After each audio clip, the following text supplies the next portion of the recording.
I recently released an interview with the creator of East Side Story, Mr. B. It seems like a lot of you liked taking a trip down memory lane. I'm going to read some of the comments from that video while I sit here and drink my nice cold beer and puff a J. Thank you, by the way, for all of your comments on this video. Pachuco8115 says, nice lowrider car history. Robert Martinez says, the picture on one of those album covers was shot on the next block from where I now live. Old Soul Vintage says, I wonder how many times he was sued. I did do another video on that, and I'll put the link in the description. But his stuff was handled, for the most part, legally. He licensed his music. But, you know, when you're in business, I'm sure you're going to get sued every once in a while. So he probably had his fair share of lawsuits, but he was legit. Of course, there were people out there who were bootlegging his stuff and saying it was an original East Side Story, but all of the stuff that he sold, from the words to his mouth, and look, if he was out there bootlegging, he'd have been shut down right away. I mean, come on, we're talking about Motown. All these people these are songs that many record labels would have put the kibosh on that, but that should show you that he was a legit dude. Conspiracy Chipmunk says, I wonder if he's a Jew. You wonder if he's a Jew. Ay. These are the type of people we're dealing with. Like, who cares? Does anyone care if he is or not? I do believe he's Greek, but that's neither here nor there. Conspiracy Chipmunk. Dementia DJT says, middle-aged white guy. I have this whole set on vinyl, including the 2 new ones. Love these records. I mean, if you love music, it's hard not to love these records. And I've been on a kick lately listening to Oldies, specifically the East Side Story series. And I'm listening on Pandora. I'm keeping it real. I don't have the record box set. My friend did buy it, but I didn't. So yeah, I'm listening on Pandora, and it's dope to just go back down memory lane, man. These were songs I was listening to in the 90s. I would make mixtapes for girls with these songs. Go on the radio, or if I had tapes, and if you had the 2-tape player and you press play, record at the same time, then you record one tape onto another, I would put these mixtapes together, give them to the chicks, and I get in their chonies. It was great. Music gets you into chonies. Robert Jaime says, at the end of November 1978 was the birth of East Side Story compilation that was created for the Cholo lifestyle. Okay, so he's just giving us a history of East Side Story, which I have another video. Like I said, I'll put it in the description where I do give the history of East Side Story.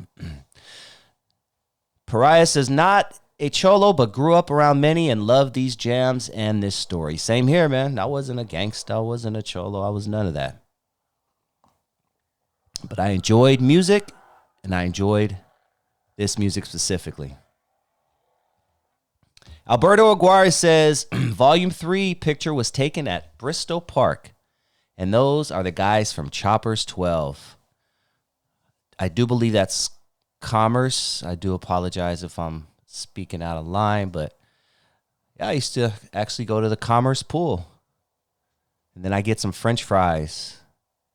Right next door, they had the pool, and then they had the snack shack right outside of the pool. Anybody who grew up in the 90s knows what I'm talking about, specifically in Commerce. Get those fries for probably 50 cents, 70. And they were so fire after you've been in the pool all day and you're just smelling like chlorine. Good times, man.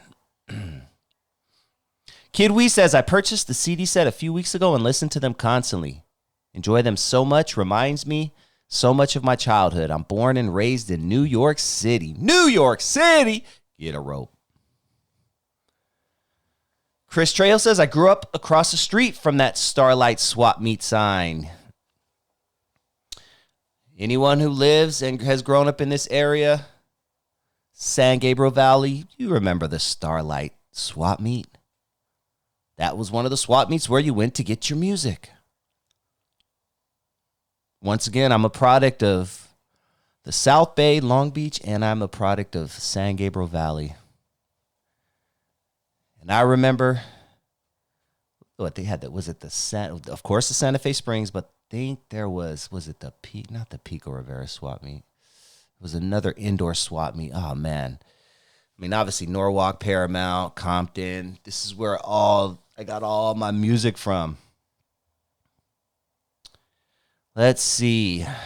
Gabby, the highest, says, Puro memories of El Monte. Shout out to El Monte. Donnie D says, shout out to Rainbow Records in Salinas, California on West Market Street. They had East Side Story all over the window and outside on display during business hours. I was about 15 or 16. I really got introduced to the culture. Thank you, Mr. B. Thank you, Donnie, for sharing your story. Danny P says, amazing history.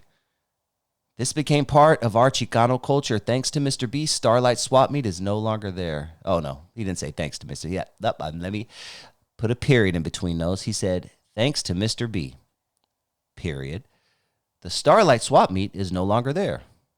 I used to get my homemade freestyle disco cassettes there in the mid-'80s. Man, the 80s and 90s was so much fun, especially when it came to music. We actually went out and drove or walked or rode our bike to get music. Now you can sit down anywhere and you have music. It's such a trip, and that's why music is so trash nowadays.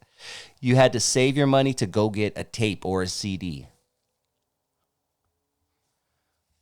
505 Rola says, Volume 6 had me going out to find all the original 45 RPMs that made the album. Then came Toker's Oldies. Someone says, awesome interview. What a legend. This is the soundtrack for millions. Yes, it is. Rafael Navarro says, damn, I grew up to my mom bumping these. She had all of them. When I walked into my friends' houses, my Latino homies, this is what they were playing. This is what their cousins would play. This is what I was like when I would go through their music, because I love music, and I would look through people's music. And, oh, shit, what is this? East Side Story, Volume 3, 6, 7, 8. Man. Frank Martinez. Used to make my own oldies tapes. Made one for a young girl. Like Mr. B knew what she liked. Exactly, homie. It was,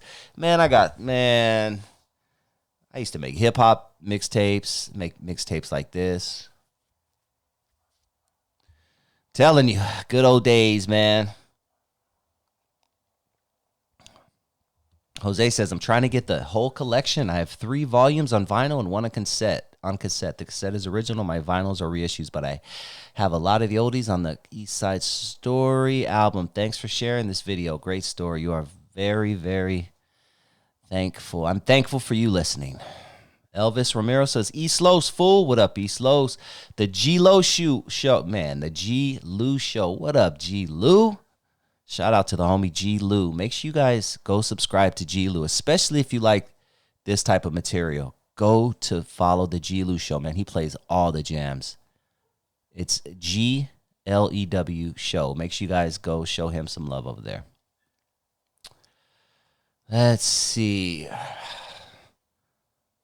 Bless Victor says, so when someone asks, where did oldies even come from? Show them a map of Monte. Mention East Side Story and, of course, Art LeBeau at the region. Damn, proud to be born and raised in El Monte. Man, shout out to Art LeBeau. Rest in peace. He was the heart of old school music when I was coming up, man. Those dedications from homegirl to homeboy who's in prison doing his thing. some of the dopest memories, man, I have, because I was a radio nerd and I would just listen to this shit. Loved it. Let's see. Someone said, oh, Marco says, compa, I'm trying to get this by any chance. Do you have Mr. V's info or website? Would really appreciate that. Pretty sure if you just type in East Side Story on Google or Instagram or something, it'll pop up. Randolph Shield says, are these bootleg records? No, there were people who bootlegged and then made a copy of the album cover and said it was East Side Story. It technically was, but no, the ones that came from Mr. B were not. Of course, bootlegs are everywhere. I mean, I think I had more bootleg tapes and CDs growing up than I had regular tapes and CDs at one point. Let's see. Wicked says, another person making money off of Latino culture. It will be interesting to see if he's given back to the Latino community. The memories his collections created alone is priceless. Wicked. And I hope when making a statement like that, I hope you've done something for your community. That's all I'm going to say. Don't expect other people to do something for your community if you haven't done for your community. Thank you guys so much for tuning in. And I appreciate you guys commenting. I'm going to try to do more content like this. It seems you guys like this type of stuff, and I like this type of stuff. This is LA culture, and that's what my channel is all about, man. I mean, just highlighting LA culture, and this is LA culture right here. I do appreciate you guys. I'm going to play my interview with Mr. B right after I'm done talking, so stick around. Before you do that, though, before I play that, I'm going to ask you guys to hit that like button. If you haven't already, just smash that like button, please. And if this is your first time joining the channel and you like what you hear, please hit that subscribe button. Now, enjoy my interview with Mr. B, creator of East Side Story. I actually worked my way through college selling records at swap meets. And the main one was Starlight Drive-In. Okay. It was on Rose Street Boulevard in South El Monte. It's not there anymore. They have houses there now, KB Homes. I specialized in selling oldies for about 5 or 6 years. And then I just came up with the idea of putting a package together. So I started with just one volume, and it took me about a week to decide what songs to put on the first volume. I knew I was going to do more, so I wanted to save enough good ones to spread them out. And then I just started doing all the other volumes. I never did any advertising. It took off all by itself. The first volume, because the first one's always the most, it's the hardest. It's always hard to start. The first volume you did, how did you decide what to put on the first one? Yeah, that's a good question. It wasn't so much, it wasn't that difficult to figure out what I wanted to put on there. The question is to put enough good ones on there, and then, but leave yourself enough for the rest. All the good ones on one volume. So because I see you got Mr. Puppet on the, where's your Puppet? I'm your puppet. That's on number 10. Yes. So like, yes. To have that on number 10, right? Yes. On number 1, you have Greetings, Searching for You, I Want You Round, right? Like, how did you know? After specializing in oldies for about 5 or 6 years, I knew what everybody wanted. You learn what people like. Do you remember the first volume? The first time you had it in a market, what was your audience like? Who was buying it? Well, I was selling at the swap meet, the Starlight Drive-In, and the Chicanos were like 99% of my clientele. It's all Chicano audience. Yeah, no, so it was easy, and I just started playing it. I think the 8 tracks were the first. Okay. I would just play it, and people would come up and they just started buying it. And like I said, I never did any advertising. Word of mouth. The music did it for you. Yes. Yep. I actually about a year after I initially released it, I took a trip up the coast and I stopped at all the swap meets and all the big cities. Every single person bought some from me. Nobody turned me down. Everybody had already heard about it, and they bought at least a few. What city was the biggest surprise for you? That was like, oh, I didn't realize I can sell this many here. San Francisco. San Francisco. Yeah, I knew I would sell some, but I didn't think I would sell as many as I did. Yeah, there was a big store on Mission Street in San Francisco. This is 1979, 1980. It was the height of San Francisco. It was. But San Jose and all the big swap meets up and down the coast, everybody bought. What about cities like Fresno and like San? Yeah, Fresno always. And I would stop at each town, look up the record stores, and then I would go in and talk to the people, and everybody bought some. Everybody bought at least a few. Where did the pictures come from? Yeah, the pictures. The legendary pictures that are on. Okay, here's the story. My ex-brother-in-law, who has since passed away, was very talented. He created the whole thing. He did this freehand. Really? Yeah, he created the border. He did this freehand, and then my brother-in-law and I just took off. I lived in Westchester by LAX. Yeah. My brother-in-law and I just drove to East LA. Like the first one, we just drove into a liquor store parking lot, and there were some guys sitting there in this car. We just approached them. It was that simple. And this place called Rivera's Liquor. And here, we just drove into a park. We just drove into a local park, and these guys were all there. And we asked them, would you pose for a picture? We told them what we're going to do with it, and they said they would wanted to. So, and then this is in a posting shop.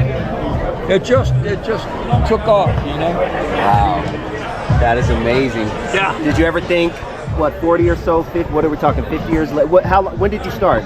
The first release date was the end of November of 1978. Did you think 50 years later that I never thought it would be. I never thought it would still be around. Wow. I never. The idea was just to make some money, you know, to support myself. Of course. Yeah, and I never thought it would still be around. So November of 28, the end of November of 28, the 50th anniversary. Dang. So we're going to have a special edition.